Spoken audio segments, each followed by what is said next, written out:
Bienvenue dans cette nouvelle vidéo de Lexical Info. Mali, la Russie réaffirme son soutien aux autorités en place, Sergueï Lavrov attendu à Bamako. N'oubliez pas de vous abonner juste en bas de cette vidéo à Lexical Info. À Moscou, le ministre malien des Affaires étrangères, Abdoulaye Diop, a indiqué que son pays ne permettrait à aucun État de lui imposer ses partenaires. Une déclaration qui est intervenue dans la foulée de l'annonce d'une extension de la coopération russo-malienne au-delà du secteur sécuritaire. La Russie poursuivra sa collaboration avec le Mali en vue de renforcer les efforts de stabilisation des autorités en place. C'est ce qui ressort d'une conférence de presse conjointe organisée le jeudi 11 novembre, à Moscou, entre les ministres des Affaires étrangères maliens, Abdoulaye Diop, et russe Sergueï Lavrov. Face aux journalistes, le chef de la diplomatie russe a réaffirmé le soutien de son pays aux autorités maliennes, en pleine transition vers des élections démocratiques. Nous avons convenu de renforcer le dialogue politique, qui se déroule de façon tout à fait positive.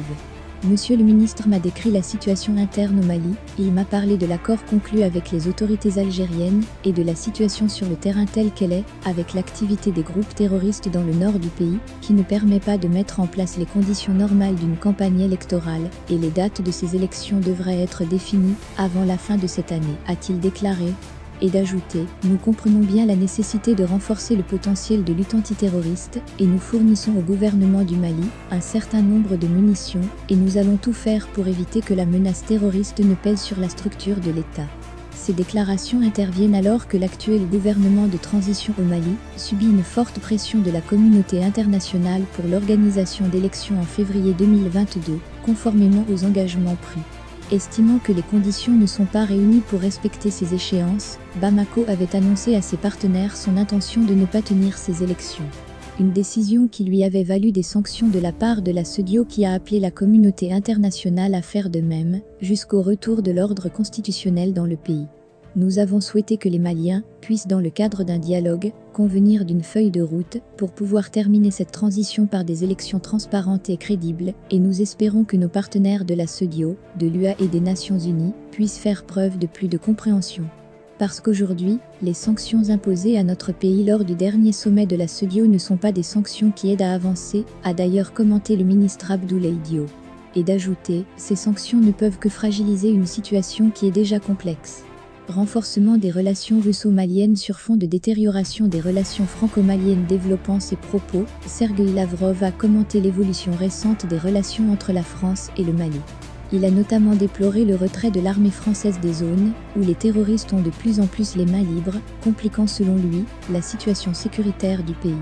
Ainsi, indique-t-il, la Russie poursuivra son soutien aux forces maliennes en leur fournissant des équipements et en formant les officiers supérieurs par notre ministère de la Défense.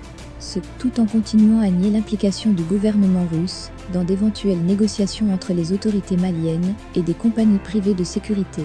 De son côté, le ministre Diop, soulignant la gratitude du Mali pour les actions sécuritaires menées par la France jusque-là, a tenu à réaffirmer la souveraineté de son pays dans le choix de ses partenaires. La relation entre la Russie et le Mali est une relation d'État à État. Et le Mali ne permettra à aucun État ou à aucune institution de lui dire avec qui il peut traiter, a-t-il indiqué. Une déclaration qui fait écho aux inquiétudes de plusieurs dirigeants européens concernant le rapprochement russo-malien. D'ailleurs, Moscou souhaite étendre sa coopération avec Bamako au-delà du secteur sécuritaire, tout en la plaçant sous le signe du renforcement global des investissements en Afrique, conformément aux résolutions prises lors du sommet Afrique-Russie de Sotchi en 2019. Merci pour votre aimable attention, et n'oubliez pas d'activer la cloche de notification.